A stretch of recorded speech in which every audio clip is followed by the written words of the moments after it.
મહેસાણાના આખજના એનઆરઆઈ ગામના પટેલ સુરેશભાઈનું અમેરિકામાં ગોળીબારમાં મોત થયું છે।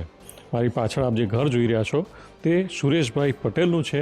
તેમની ઉંમર 55 વર્ષથી વધુની હતી। સુરેશભાઈ પટેલ તેમના પરિવાર સાથે અમેરિકામાં લગભગ 30 વર્ષ અગાઉ સ્થાયી થયા હતા।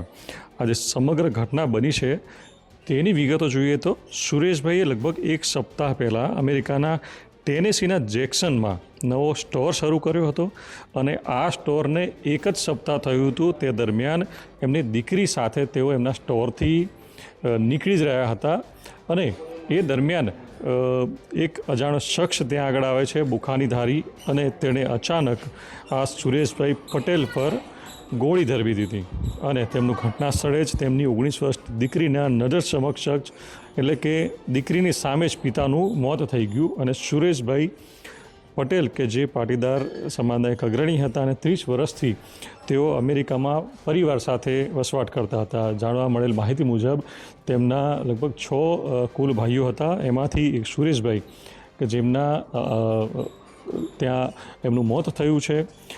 આખજમાં એમનું ઘર છે પરંતુ એક ઘર છે તે એમનું બંધ છે, એમના બીજા જે પરિજનો છે કુટુંબજનો છે તે રહી રહ્યા છે। આ જે બંધ ઘર છે ત્યાં આગળ તેઓ અમુક વર્ષે પરિવાર સાથે વાર તહેવારે પ્રસંગે હાજરી પણ આપતા હતા અને આ સમગ્ર જે ઘટના બની છે તેના કારણે ગામમાં એમના પરિજનોમાં એક પ્રકારે શોકનું મોજું ફરી વળ્યું છે। ગામના અગ્રણીઓના જણાવ્યા પ્રમાણે લગભગ આ 7મી કે 8મી એવી ઘટના છે કે જે આખજ ગામના અને અમેરિકામાં રહેતા હોય તેવા વ્યક્તિનું આ પ્રકારની ગોળી મારીને હત્યા કરવાની ઘટના સામે આવી છે। અવારનવાર આવી બનતી ઘટનાઓથી સવાલો ઊભા થઈ રહ્યા છે કે અમેરિકામાં ગુજરાતીઓની સુરક્ષા કેટલી। તાજેતરમાં જે ઘટના બની સુરેશભાઈ પટેલને જે ગોળી મારવામાં આવેલી એ સુરેશભાઈનું જે પાછળ દેખાય છે એમનું પોતાનું મકાન છે। આ સુરેશભાઈ આ મકાનમાં નાના મોટા થયેલા, અહીંયા જ એમનો જન્મ થયેલો, આ જ ગામમાં જન્મ થયેલો।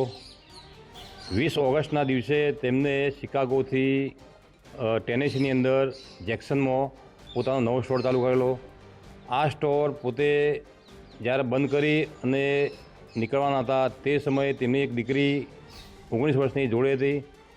એ દીકરીની રૂબરૂમાં એક બંદૂકધારી માણસ આવી જીન્સ અને ટી શર્ટ પહેરેલો હતો, માસ્ક લગાવેલો હતો, તેને એમને ગોળી મારી અને ગોળી મારવાના કારણે સ્થળ ઉપર જ મૃત્યુ પામેલા। વારંવાર આવી ઘટનાઓ બનતી હોય છે, શું કહેશો? આવી ઘટનાઓ વારંવાર બન્યા કરતી હોય છે। અમેરિકામાં આ વસ્તુ નોર્મલ થઈ ગઈ છે હવે, એટલે ઘણા લોકોને આવી ઘટનાઓ વારે વારે બન્યા કરતી હોય છે। ભારતીય અને ગુજરાતીઓને ખાસ ટાર્ગેટ કરવામાં આવી રહ્યા છે। હા, ગુજરાતીઓને ટાર્ગેટ એટલા માટે કરવામાં આવે છે કે એ લોકો ત્યાંના જે સ્ટોરો છે, લિકર સ્ટોરો હોય કે બીજા કોઈ સ્ટોરો હોય, સ્ટોરોમાં વધુ પડતો ધંધો ચાલતો હોય છે અને આ લોકો જે માણસો હોય છે એ પોતે માનો કે ડ્રગ્સના રવાડે ચડેલા હોય છે, પછી ચોરીઓ કરવાના રવાડે ચડેલા હોય છે। એટલે આવી રીતના જ્યારે સ્ટોરો બંધ કરવાના હોય કાં તો મોર્નિંગમાં વહેલો સ્ટોર ખુલ્લો કરવાનો હોય એ ટાઈમે જ ટાર્ગેટ કરતા હોય છે। પરિવારમાં કોણ કોણ છે? એમના પરિવારમાં ટોટલ 6 ભાઈ છે, એમાં સૌથી નાના ભાઈ હતા અને એમને પોતાનો નવો લિકર સ્ટોર જેક્સનમાં ખાલી 7 દિવસ પહેલાં જ ઓપન કર્યો હતો ટેનેસી સિટીની અંદર। બધા પરિવાર ત્યાં જ છે? હાલ બધો પરિવાર ત્યાં જ છે એમનો। એમની અંતિમ વિધિ ક્યાં કરાવશે? એ હાલ અંતિમ વિધિનો થોડો સમય લાગશે, 7 દિવસ, અને હાલ એના વિડીયો હજુ વાયરલ થયા નથી કારણ પોલીસ એને ઇન્વેસ્ટિગેશન કરી રહી છે। એટલે એ પછી ના, બધી અંતિમ વિધિ ત્યાં જ થશે।